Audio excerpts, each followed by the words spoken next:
and change your rules, you'll find there's a whole other set of rules out there that are more conducive for people who want to be rich. The story of Rich Dad, Poor Dad is really a story of two different fathers with two different sets of values and completely different sets of advice.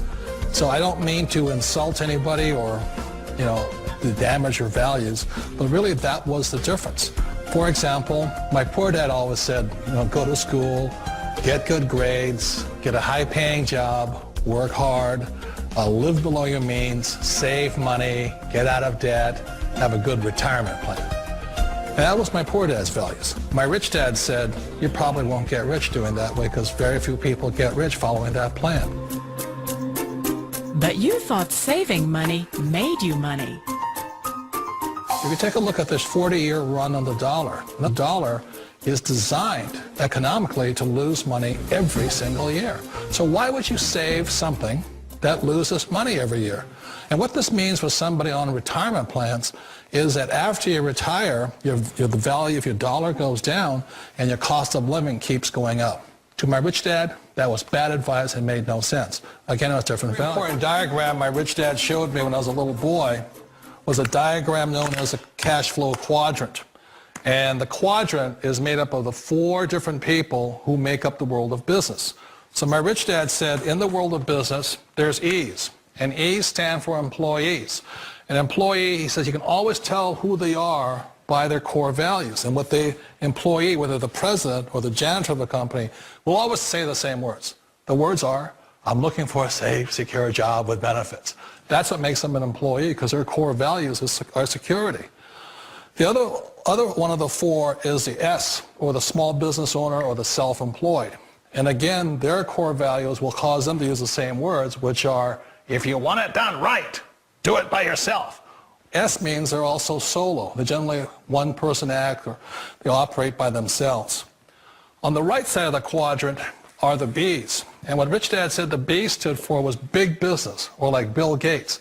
Forbes defines big business as 500 employees or more. And their words are different. They say, I'm looking for a good system, a good network, and the smartest people I know to help run my business. So they're unlike the S. They don't want to run the company by themselves. They want smart people to run their companies for them. And then the fourth of the quadrant is the I, and I stands for investor. These are people who have money work hard for them. These people are people who have people work hard for them. And these are the people that work hard for the rich here. So early on in my life, it was my poor dad who always said to me, Robert, go to school and say get a high-paying job. And so my poor dad's core value was to be an employee. He wanted job security, promotions, a steady paycheck, and all this. And so it was my rich dad who said to me, he says, Robert, if you really want to be rich, learn to build businesses. It made more sense to him to work hard to build a business, something you owned and something you could pass on for generation to generation to your kids. Whereas my poor dad said work hard, but my rich dad said, why would you work hard for something you'll never own and you can get fired from right away? Again, that was the difference in values. So my rich dad suggested I learn how to be a business owner and learn how to be an investor. And that's one of the big differences. On this side of the quadrant, these people here work for security. They work for money also. On this side over here, their key value that they want is they want freedom. They don't want to have to work at a job anymore. They don't want to have to work for the rest of their lives. So the beauty of building a business and learning how to invest is very simply that this is passive income. You work hard for a few years, but possibly for the rest of your life, income keeps flowing to you. Of all the businesses out there, which type do you choose?